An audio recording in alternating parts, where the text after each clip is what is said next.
médico? Uhum. Pra que levar no médico?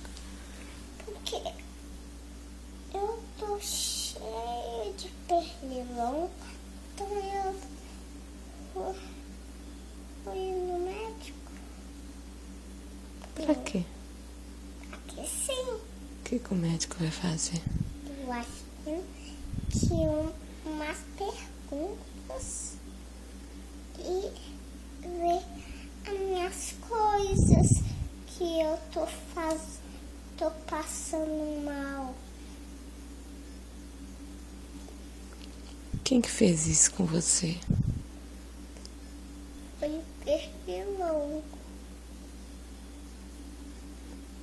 O que você vai fazer com esse pernilongo? Vou pisar no pé dele, puxar a orelha dele, a outra orelha dele. Vou puxar a boca dele.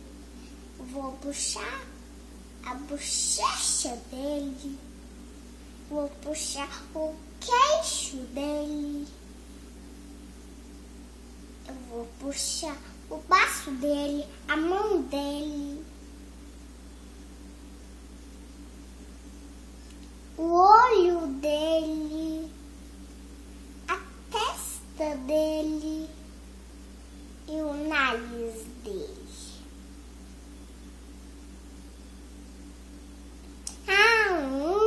Eu vi um no teto. Eu fui aquele. Você viu? Vi. Não vi, não. Tá lá. Ah, lá, Manu. Aqui na lâmpada.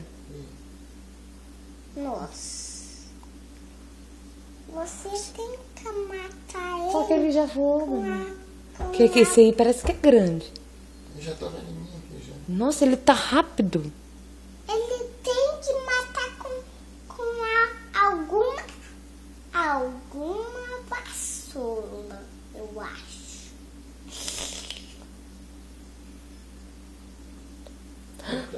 Ah, foi mesmo. É.